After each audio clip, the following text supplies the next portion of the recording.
This is 6-time IFBB Bikini Pro Champion Brina Martinez, and I take ZMA5 to make sure that I get the zinc, magnesium, and vitamin B6 needed to keep my immune system healthy and snack strong. Yeah, I mean, for me, it's a fight, right? It's not an event for me. If I was a fan or something, I might feel differently. But listen, I'm getting into a boxing ring, as funny as that sounds, and fighting on Saturday night. So I'm not kind of getting into all the hoopla and stuff. But I know the people I have 10 guest passes, and they are all very excited for Justin Bieber and some of the other people. Do you actually dislike Jake Paul? I would say I'm more indifferent to Jake. I think there's a part of me that still thinks what he's doing is kind of an act or, a show he puts on. I'd say if who he acts like is his real person, then yeah, he's probably kind of a shit person. But I'll give him the benefit of the doubt. Maybe it's just an act. And if you were to win, even if he was a shit person, I guess I would still be pretty indifferent to that. I mean, there's a lot of shit people in the world. No, I haven't. I actually think, we should probably have our contracts reversed. I'm sure Jake's getting some kind of pay-per-view bonus, and I'm carrying the fucking promotion of this fight. Jake ain't promoting shit. You go look at the Fight Hub TV. Jake's got 50,000 views, and I got 1.2 million. Triller, maybe they can send me a couple $1 million bonus afterwards. Because the promotion of this fight is squarely on my shoulders. Jake's not doing his job. I don't really intend to box after Saturday night, but no, it's not a who question. It's a how much question. Is Triller going to recognize that I'm going to sell him 1 million pay-per-views and cut me, a Conor McGregor type check for the next one? Because if they do, then I would consider doing it again. And if they don't, I love coaching wrestling and podcasting. That's kind of my passion in life. I'll probably just go and do that. Well, a Conor McGregor check would include Conor McGregor, right? I can't imagine the UFC. Conor's a significantly better boxer than myself, and obviously Jake Paul as well. I would love to fight Conor McGregor in mixed martial arts, but again, I'm going to be retired, and I just don't really see all that happening. I'm just saying, you asked me how I would do this again, and how I would do this again is if they give me a very large amount of money. Yeah, I mean, I honestly think most fans are more invested in the result of this bout than I am. I mean, for me, I think actually the biggest negative comes from winning, because if I beat Jake Paul's ass, I'm going to be like world famous, and I ain't really trying to be world famous. Like I said, I'm trying to coach wrestling and podcast, and that's really it. So the result of the bout on Saturday night, obviously I'd like to win, but I don't really think it changes my life a whole lot either way. I'm as healthy as I have been for a while, yes. But obviously, I'm not. I can't stand it when so I'm 36. Say athletes in their late 30s say this is the best I've ever been. I'm like, bullshit. Like, give me 24-year-old myself back again. I'd love to have that. But I am injury free and I feel great. So I'm ready to fight on Saturday night. No, I don't want to be famous. My audience is growing like crazy, and the numbers are, like you said, Food Truck Diaries. I think someone showed me it's the second most watched Food Truck Diaries ever. I'm already really high up on the Logan Paul podcast for being, one of the most watched ever, and it's been 1 week. You know what I think it all points to, and I don't want to be famous, but it points to the fact that there's so many not authentic people in the world, and when someone's just real with them, when someone just really says how he feels from the bottom of his heart, people appreciate that. And I think that's kind of the biggest thing that's coming through is, people thought maybe it was bravado or something. No, I'm just being me. And I've been me for the last 20 years. And we don't see a lot of real people in the world, and the authenticity people appreciate. Are you playing everyone with the sparring footage going into this so that you could stun everyone at the open workouts yesterday? Because that's what I'm reading on social media. People are amazed at how good you looked yesterday. Yeah. No, I actually am not, right? But, and again, this goes to the authentic point. When I signed the Jake Paul fight, I was sitting on the fucking couch for 15 months. But when I got done with the UFC in October of 2019, I remember I tried to go do some private lessons, and it was just like literally too painful, and I couldn't do it. So I had been doing some yoga and some bicycle, and then after my surgery, I did nothing. And so literally I started putting out footage of me hitting nothing for 15 months, being not working out for 15 months. And it was not pretty. And I just knew, I had faith in myself that if I put my mind to it for 11 weeks, it's going to get a lot better. And it got a lot better. And then you combine that with the fact that I've never actually focused on boxing, and I'm a quick learner, and I tend to be good at those type of things when I put my mind to it. Obviously for what you're looking at, you got a lot better product in week 11 than you did in week 1. So I actually think betting on this fight is very risky, which, hey, some people love risk. And I think a lot of people just want to say, I bet on this fight because they want to have an opinion one way or the other. But compared to, like, for me, just as a gambler, the fights that I want to bet on are the ones where I'm like, dude, I've seen these dudes fight 20 times. I know exactly what they're going to do. I understand both their strengths and both their weaknesses, and I understand how they fit together, right? When I look at MMA fights that I don't actually gamble that much anymore. I used to gamble quite a bit, and I would win quite a bit. But this one, there's so many unknowns. There's literally so many unknowns. So if you're gambling, you just love to gamble, which, hey, gambling makes everything more fun. So why not? I cannot figure out, I always try to think of what is someone's angle on this. I can't figure out what his angle is. I don't know. If he wants to wrestle, we can wrestle. I mean, I can go wrestle really, really high level people still and be very, very competitive, if not beat them. The notion that I couldn't pin a bad high school, I mean, let's just put it, he wasn't even good at high school wrestling. The notion that I couldn't pin him in 20 seconds is hilarious. So I don't really know. I don't really know what he's angling at there. But the one thing it does makes me think, which I've kind of always thought, and this I guess would be further proof that he realizes he doesn't have a future in boxing, because if your goal was to be a great boxer, you're not going to take a couple months off to wrestle somebody. And I just think back to my time, and I'm a world-class athlete, and he's Jake Paul.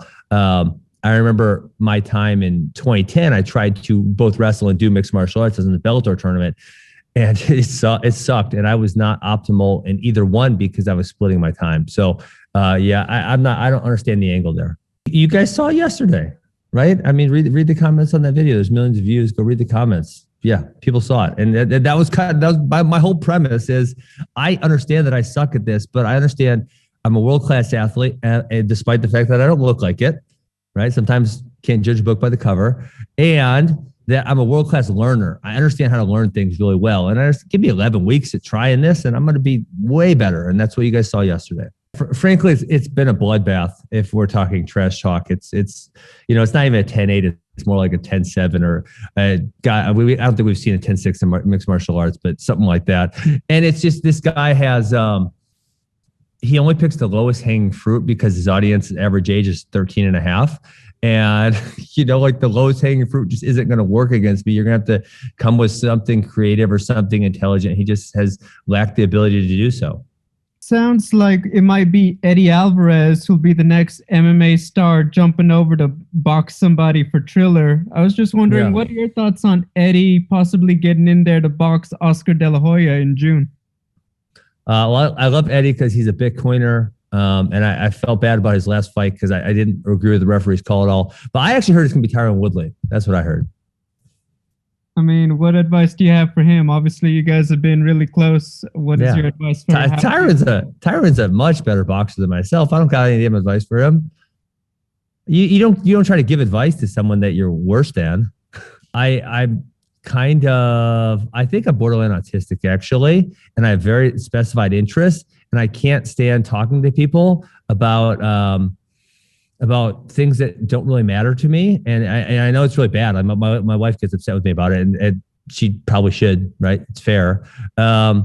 And so when people want to come up and talk to me about stuff, it's just like, I don't want to talk. I want to think about what I want to think about, or I want to go coach wrestling. I want to do what I want to do. And I don't want to talk to strangers. I know I sound like a total asshole when I say that, but I'm telling you my feelings. I don't want to do that. I want to be able to go to the restaurant and sit down and eat and not have anyone come take a picture and listen. So, I know I sound like an asshole, but I'm telling you my feelings, and that's how it is. Okay, good. Listen, I fully intend to box on Saturday night, but Jake Paul is telling lies when he says my purse will be deducted for me doing a non-boxing move. That's just not true. He made it up, and I would just appreciate all you guys write that he's telling lies. Peace. Maybe I'll throw an elbow. You never know.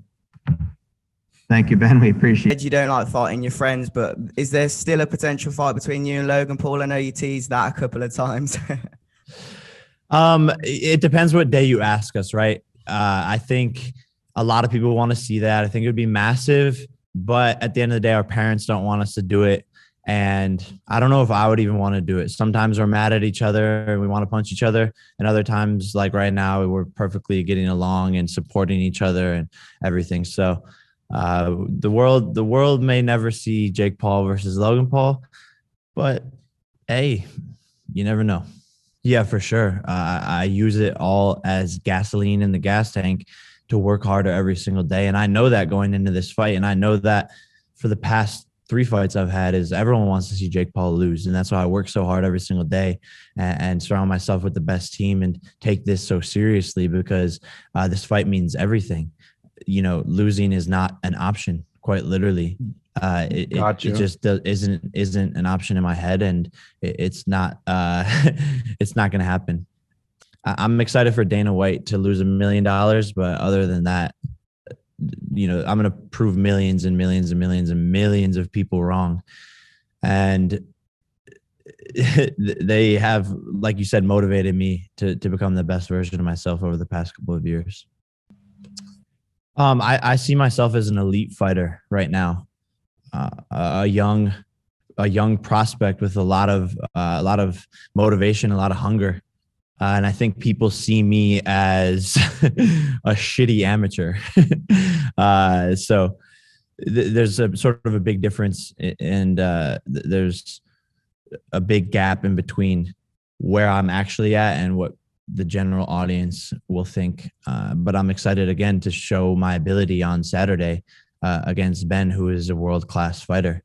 I think it'll be massive. You know, Ben's not used to fighting at this weight. And that's another thing that people aren't even talking about. They talk about his cardio being so good, but he's lugging around an extra 25 pounds coming out of retirement. I'm ready to go into deep waters. He's used to fighting guys his same height.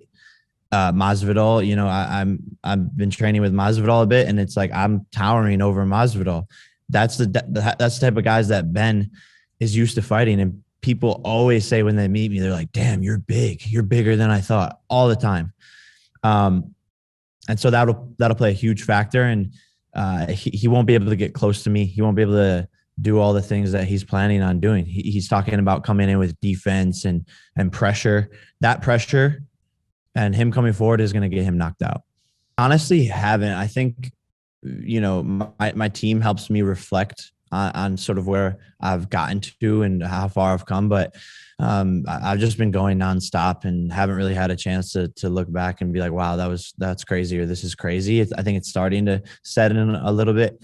But it is pretty absurd. I'm in my 3rd pro fight, fighting 8 rounds, headlining, you know, one of the biggest pay-per-views that could happen this decade. You know, if you look at Floyd Mayweather, his 3rd fight was 6 rounds. He got paid $7,000, and I don't think anyone in this room probably watched it. Well, it doesn't matter to me, but also I think people are going to make tons of excuses for him afterwards, which is great. You know, just like, again, I bring up Floyd, but Floyd's 50-0, and people still will debate why he shouldn't be 50-0, and the judges and and he shouldn't have won this fight and he shouldn't have won that fight and he picked the easy fight here. So people are always going to have excuses as part of this game. But again, that's why they're going to tune into the next pay-per-view after I watch Ben to see me lose or try to see me lose. So it doesn't really matter to me at all. And yes, Ben is the first professional fighter I've faced in a real fight, but I've sparred against 250 guys in the gym who are a lot better than Ben.